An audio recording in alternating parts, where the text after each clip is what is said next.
change your perception, you change your self-identity, drop all the human labels, the IMRs as I call them, and realize they're just experiences. What you are is the consciousness, ultimately all consciousness that's having that experience. And when you realize that, you expand as your self-identity expands into I am consciousness. So the swathe of possibility and probability, the field of consciousness all around us, so you go deeper and deeper and deeper into that. And suddenly you can manifest a much greater range of possibility and probability. That's why when people start to awaken, they notice all this synchronicity in their life. My God, fancy seeing you here. What's the chances of that? Wasn't happening before. It wasn't happening before because and this is one of the great truths that this cult wants to keep from us, because it knows this. Your perception is a frequency. Every time we think, every time we feel, we're generating a frequency depending and relating to those thoughts and those emotions. And so what we call perception is actually the sum total of that field generated by our emotions and by our thoughts and by the heart if we open it. And so if we think of ourselves in limited terms, in little me terms, in I must do what I'm told terms, then that is a self-identity, a perception based on limitation. And so therefore, you're living in a tiny bubble of perception, a limited bubble of perception, a limited frequency band of perception, because that's your perception of you.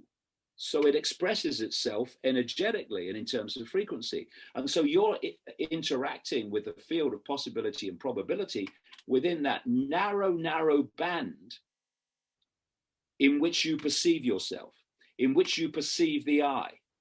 Little me, I have no power, I must follow.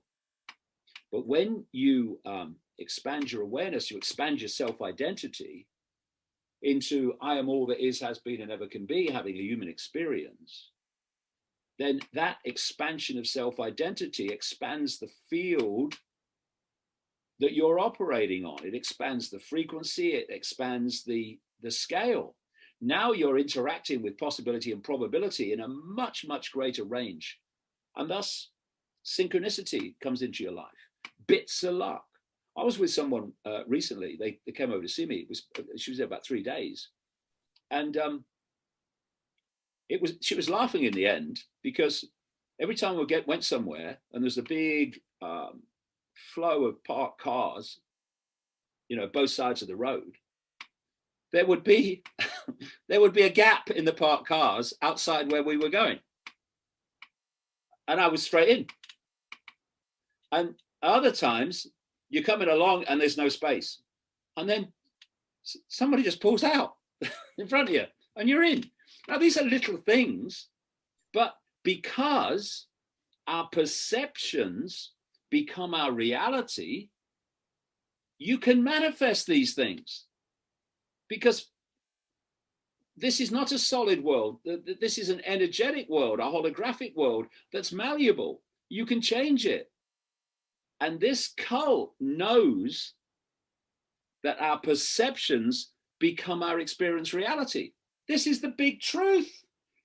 Why do they call them secret societies? Because they're keeping secrets, and they keep these secrets at the deepest levels. So they know that if they can, through control of information, control of the education system, control of the media, and so on, if they can program your perception, they can dictate your experience, because they know that whatever your perception is will create your experience. And the reason they don't want us to know that, obviously, is because that gives us the power back. Change my perception, change my life. What they want you to think is we're living in a random, solid, physical world in which everything is just happening by accident. when actually it's being created by the perceptions of the population. They know that. We control perception, we control the world. We take it back, their control of the world is over. That's the level this is going to change. And this is the big picture. The big picture.